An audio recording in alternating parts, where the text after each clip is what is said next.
বন্ধুরা সবাই কেমন আছেন? আমরা পুরা কুরআনের অনুবাদ নিয়ে কাজ করছি, যেটা আমরা মুসলমান হিসেবে সবচেয়ে প্রয়োজনীয়। আমরা ইতিমধ্যে সূরা বাকারা শেষ করে সূরা আল ইমরানের ৮০ নং আয়াত পর্যন্ত অনুবাদ করেছি। আজকে ৮১ থেকে ৯০ নং আয়াত পর্যন্ত অনুবাদ করব ইনশাআল্লাহ। তো চলুন শুনে আসি আজকের আলোচনা। ৮১ আর আল্লাহ যখন নবীগণের কাছ থেকে অঙ্গীকার গ্রহণ করলেন যে, আমি যা কিছু তোমাদের দান করেছি কিতাব ও জ্ঞান, অতঃপর তোমাদের নিকট যা আছে তার সমর্থক কেন রসুল যখন তোমাদের নিকট আসবে, তখন সে রসুলের প্রতি ঈমান আনবে এবং তার সাহায্য করবে। তিনি বললেন, তোমার কি অঙ্গীকার করছে এবং এই শর্তে আমার ওয়াদা গ্রহণ করে নিয়েছ? তারা বললে, আমরা অঙ্গীকার করেছি। তিনি বললেন, তাহলে এবার সাক্ষী থাকো, আর আমিও তোমাদের সাথে সাক্ষী রইলাম। ৮২ অতঃপর যে লোক এই ওয়াদা থেকে ফিরে দাঁড়াবে সেই হবে ফাসেক। ৮৩ তারা কি আল্লাহর দিনের পরিবর্তে অন্য দিন তালাশ করছে?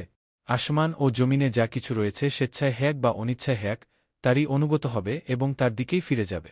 ৮৪ বলুন, আমরা ঈমান এনেছি আল্লাহর উপর এবং যা কিছু অবতীর্ণ হয়েছে আমাদের উপর, ইব্রাহিম, ইসমাইল, ইসহাক, ইয়াকুব এবং তাদের সন্তানবর্গের উপর, আর তাদের পালনকর্তার পক্ষ থেকে যা কিছু পেয়েছেন মুসা ও ঈসা এবং অন্যান্য নবী রসুলগণ। আমরা তাদের কারের মধ্যে পার্থক্য করি না, আর আমরা তারই অনুগত।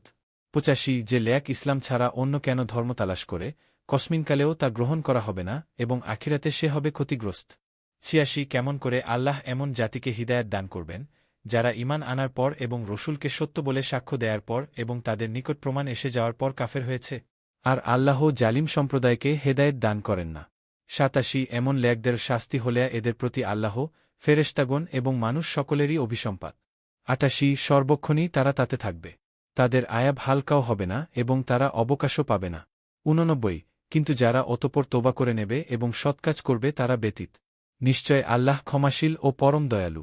৯০ যারা ঈমান আনার পর কুফরি করেছে এবং কুফরি বৃদ্ধি ঘটেছে, কসমিনকালেও তাদের তোবা কবুল করা হবে না, আর তারা হলে গ্যামরাহ। পুরা কুরআনের অনুবাদ পেতে চ্যানেলটি সাবস্ক্রাইব করে পাশে থাকবেন। ধন্যবাদ।